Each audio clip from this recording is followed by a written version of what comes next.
So today we're going to be talking on how we are doing and how we are growing and changing our perceptions. Because we know that whatever perceptions we hold, whatever ideas we continue to hold on to, they're moving in our lives.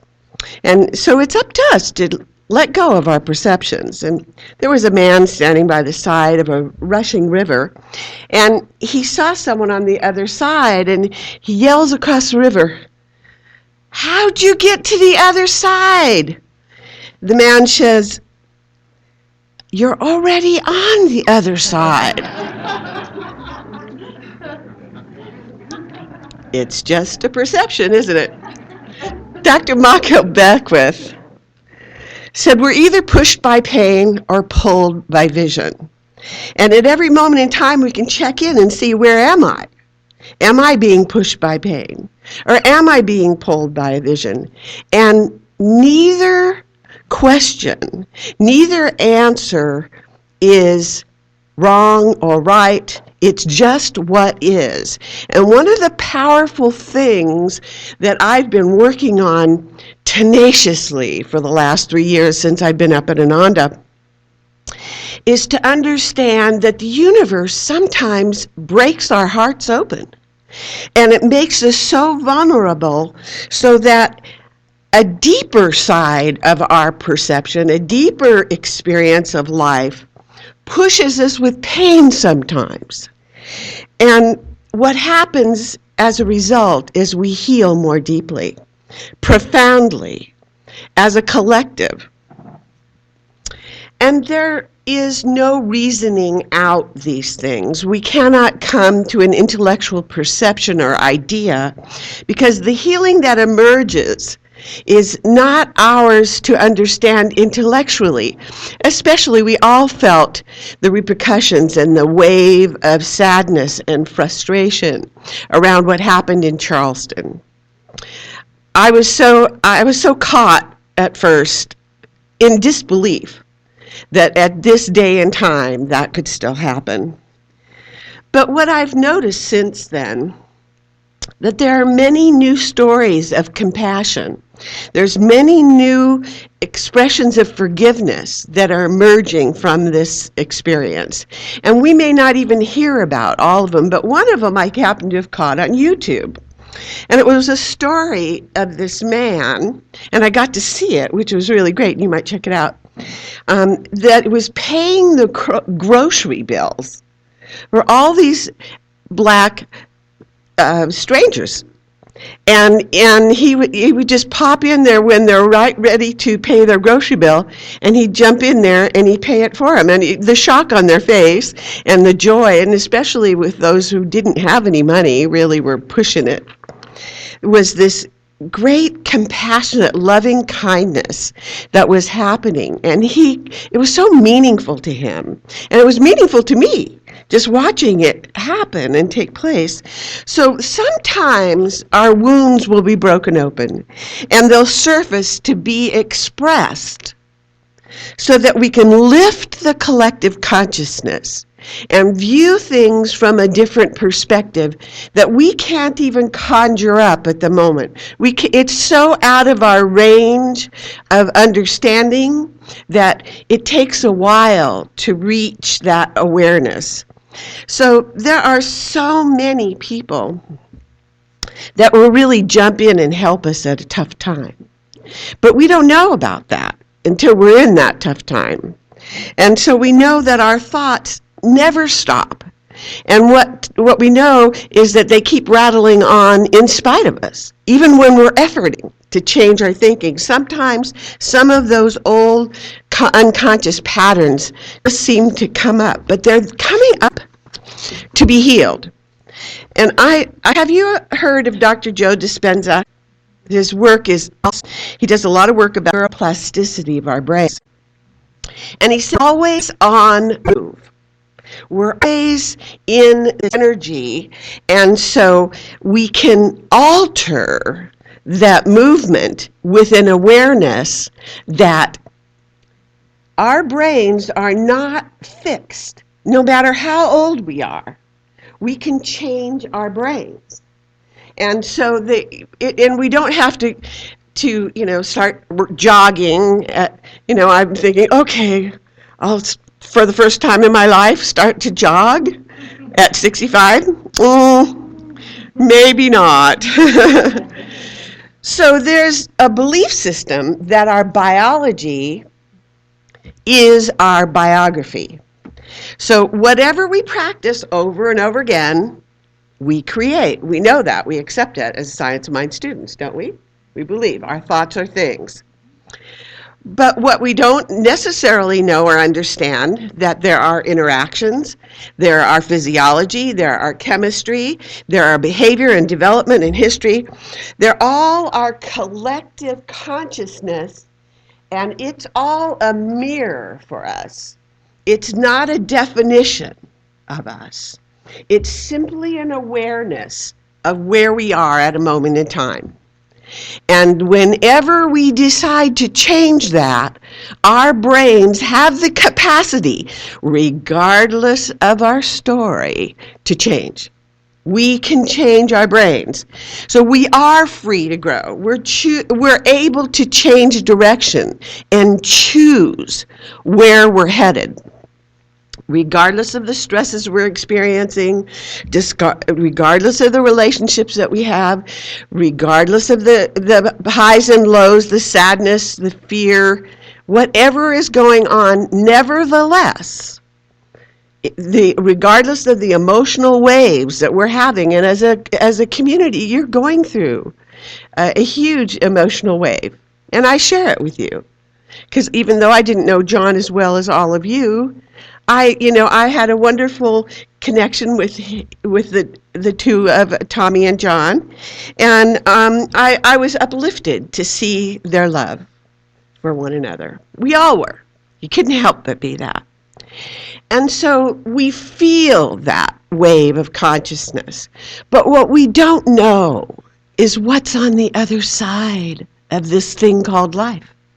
We don't know, and what I feel in my heart of hearts is there's something so expansive from my many years of meditation and doing Kriya, and I've had such incredible experiences that one thing I absolutely know, this isn't it. And Dr. Holmes, I remember him saying, the veil is so thin. And he had a vision of what was on the other side, right in front of everyone at Foundations Church in Los Angeles. So we have to understand the power of that which is on the other side and the consciousness, and it is within us, and we are always connected to it. But what are we playing in our mind movies? What's happening in our thoughts, attitudes? What are we visualizing? What are we believing now? What dramas and music are we playing? What is our creative self that's always doing something, creating? Because if we just keep letting it run amok, whatever it runs amok to, we are creating. So we have to take the reins. We have to look at, when I'm creating pain and suffering, I have probably got a habit going. When I'm creating joy and love and I'm expressing something dynamic that's being a blessing to myself and others, then I might be working in a realm of positive creativity. And either way, I've got a story, but we need to choose the story that we're telling. Because sometimes all we're doing is rehearsing the past. And I want to share a story with you about that. There's a man by the name of Chet, or David Chettle Paladin. He's a Native American. I don't know if you've heard this story or not, but he was a World War II veteran, and he was crippled and injured in the war. And he longed to be free from a nightmare that he was having from that war. Every day, he was always plagued by this nightmare that he kept re-experiencing from being a prisoner of war. At that time, his feet were nailed to a board. His arms were stretched out like Christ, and he was left there for days. And he suffered from recurring nightmares of a Nazi guard shoving maggot-covered gizzards down his throat daily. He couldn't get that out of his mind. He couldn't change it. He tried for years and years and years to change that. He wanted to die. The nightmare would not stop. So he finally returned to his Navajo people in Arizona. And he had been gone for many years. And in doing so, he ran into one of the wise elders. And he said he wanted to heal. He wanted to find his soul. He feels so disconnected.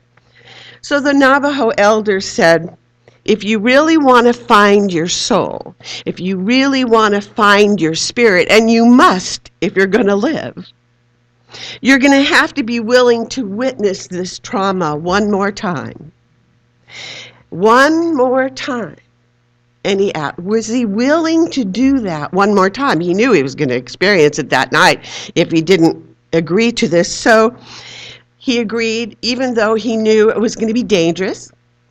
And he was either going to have a near-death experience and make it through it, or he was going to die. That was the reality he was dealing with. So they tied him a rope around his waist, and they threw him in this raging river with boulders, and it was a dangerous place to be. It was in the Little Colorado River. This is a true story. And the elder yelled at him. He said, "Call back your spirit or die." That gives me goosebumps. He fought these huge waves. Mind you, his feet did not work. See, the only thing he had was his arms, and he's fighting his way to stay alive. And the elder told him that he would have an understanding, he would have a breakthrough of some kind. And while he's struggling to stay alive, he had a vision of the experience of having to eat those maggots, that maggot-covered gizzards. And in that experience, he saw that those maggot-covered gizzards kept him alive. That is the only thing that was keeping him alive. So in fighting those huge waves and tossed back and forth, he fought his way out of it just to stay alive. And as a result, that vision changed him. And it gave him the strength. The reframing of that experience gave him the strength to see the light in that experience so that it no longer would plague him.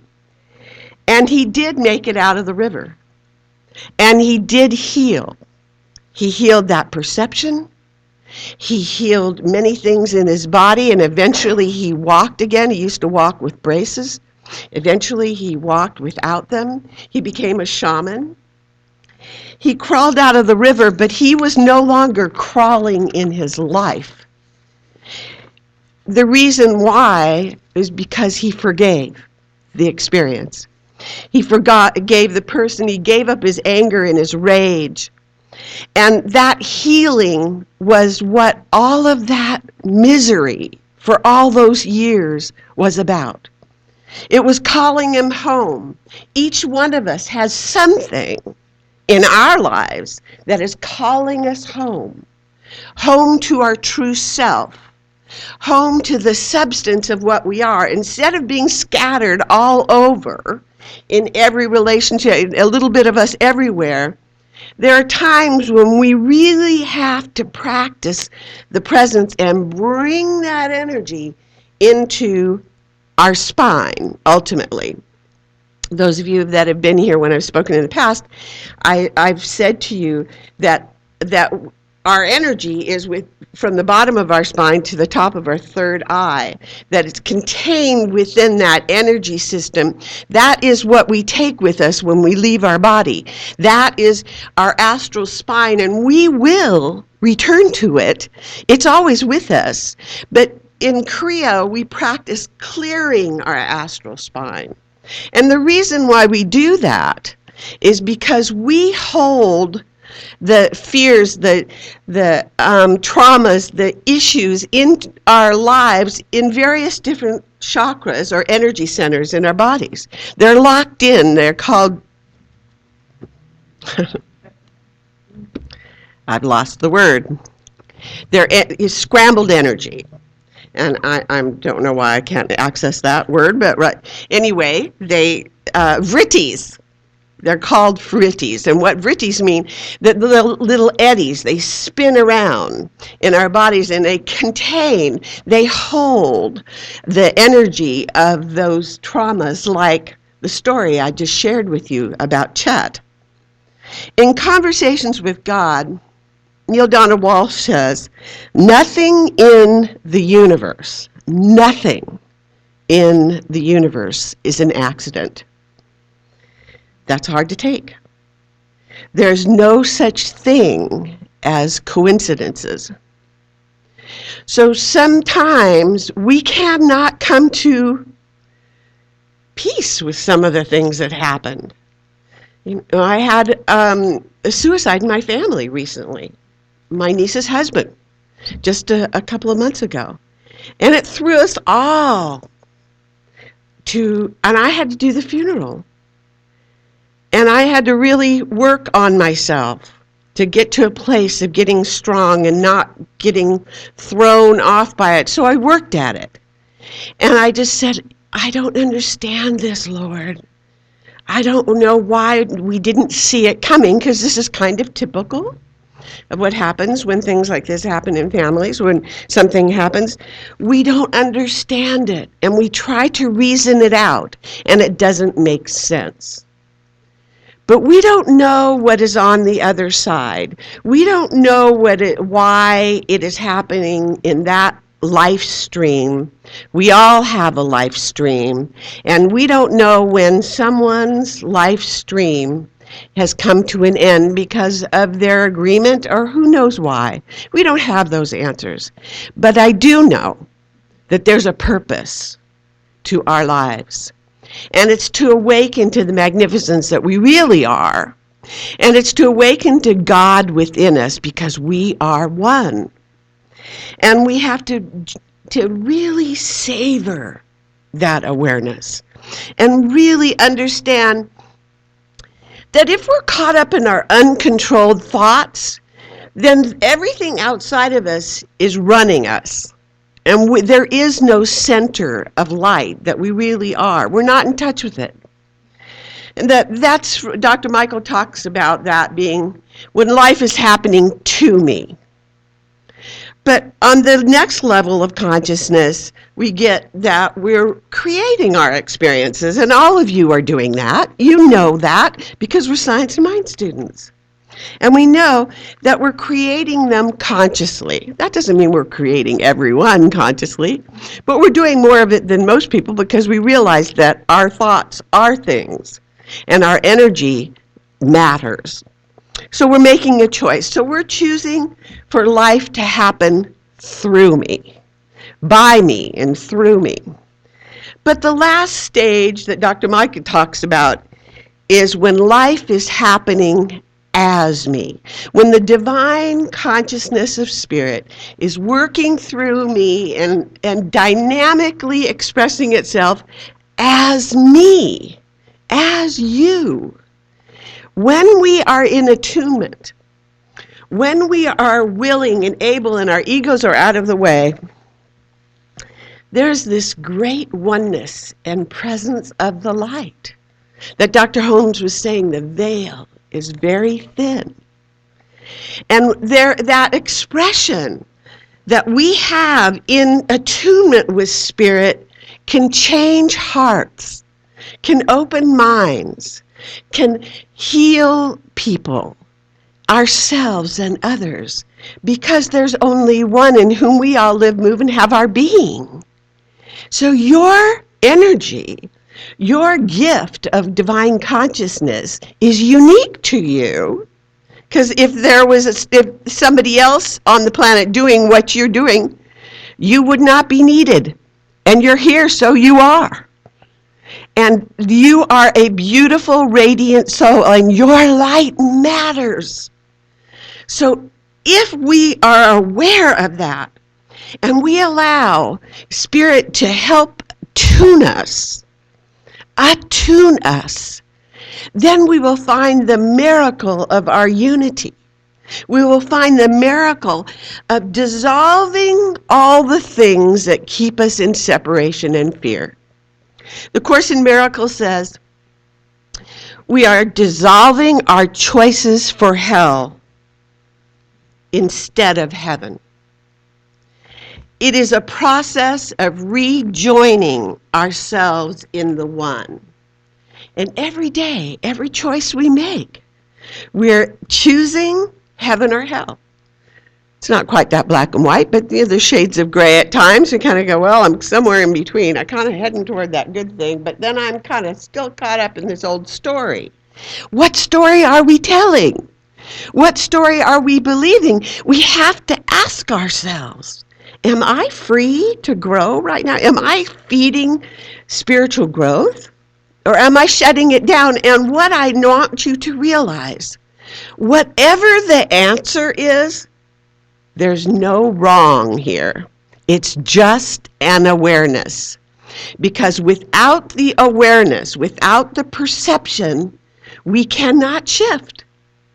Because if you don't know you're in first gear, and you try to go from first to fifth, what happens? Does not work. I've tried it. My first Volkswagen. I try to go from first to fourth. And it goes, you know. So our brains do that. In Science of Mind, we know that we have to use this spiritual technology. It will use us or we'll use it. So we want to use it because it's our choice. It's our freedom. It is what our joy should be, can be, if we choose. So I don't know what your stories are individually. I've talked to a few of you. But I know that there's magnificence in who you are. Because you are a precious child of God. And God is already pleased with you. But if you're not pleased with you, or you're still telling a story you don't want, then it's time to take the power of divine consciousness and use superconscious levels of awareness, bring it up to your third eye, and create from that which is important to you, that which you want to contribute in the world. Because if you're creating from your lower chakras, guess what? You're going to bring it into your life. And that's just the way it is. If you create from your unconscious, you're going to bring that into your life because you're a powerful being. God gave it to us. It was the gift of divine consciousness. And it's a good thing. And if we're creating what we don't want, the good news is, and this is an absolute truth, you can change it. That's why we say, you know what I'm going to say. You change your thinking, you're going to change your life. And that's a truth. It's a powerful truth. And we are willing to try it because we're here. We believe in this teaching. And so Dr. Holmes said the same thing. And here's the quote.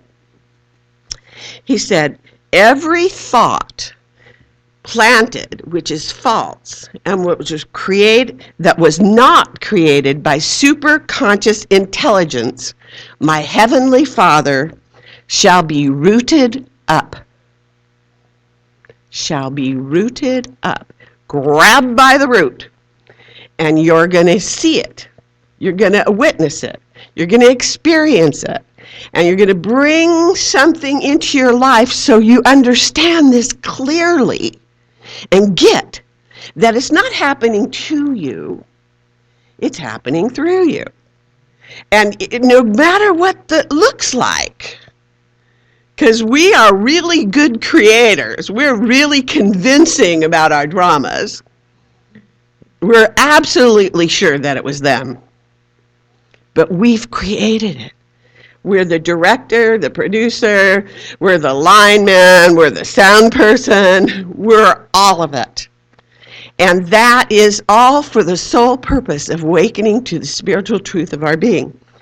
So growth comes in stages. And sometimes we repeat things over and over again. But the good news is it's to bring us to our higher consciousness. And we're supposed to be, and we will be bringing greater joy. Because sometime we're going to be liberated. And the more you keep bringing your energy up to your third eye and living in God consciousness, when we leave our bodies, we want to be thinking about God. You want to have your vision on the light. You want to be thinking the greatest thing about yourself and others, because we draw it to us. So how do we do that? 3 ways. Well, there's more than that probably, but at least these 3. We have to forgive. We forgive. Forgiveness releases our story, and that especially if they're misdirected. So forgiveness. We have to be grateful. Gratitude raises our energy. It raises our energy and our vibration. And that helps to free us. It frees us to find what we really want. Breathe. Whatever got triggered, if anything got triggered just now, breathe. I'm going to let it go.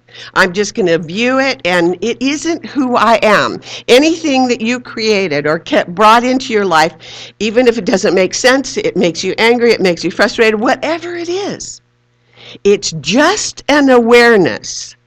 And it's only there for you to take the reins on your own life and not to judge yourself, not to judge anyone else. And the third reason is to elevate your emotions. As you elevate your emotions, that's the energy you want to put into your life stream. From an elevated emotional place, you create joyfully. You create what you want. You create things that are in alignment with divine mind. You create from that superconscious intelligence. That's where all creativity flows. That's why we keep saying to bring your energy up to the frontal lobes of your brain. So, be willing. Accept responsibility. Because your self-respect and joy depends on it. Namaste. Okay, so this is what we're going to do. I'm going to read to you, and we're going to do an affirmation. And we're going to repeat it 5 times. The first time, we're going to say this with great enthusiasm. Okay? If you don't do it with enthusiasm, I'm going to ask you to do it again. Okay? So be warned. And then we're going to do it a little bit more quietly in a normal voice. And then we're going to whisper it. And then we're going to do it silently with our focus at our third eye. And then we'll do it one more time from superconscious mind. Okay. Repeat after me. I hold my thoughts up to the calmness within. I hold my thoughts up to the calmness within. In calmness, I receive inspiration from my higher self. In calmness, I receive inspiration from my higher self. Okay, now just a little bit lower. I hold my thoughts up to the calmness within. I hold my thoughts up to the Calmness within. From calmness, I receive inspiration from my higher self. From calmness, I receive inspiration from my higher self. Okay, now we're going to whisper it. I hold my thoughts up to the calmness within. Up to the calmness within. From calmness, I receive inspiration from my higher self.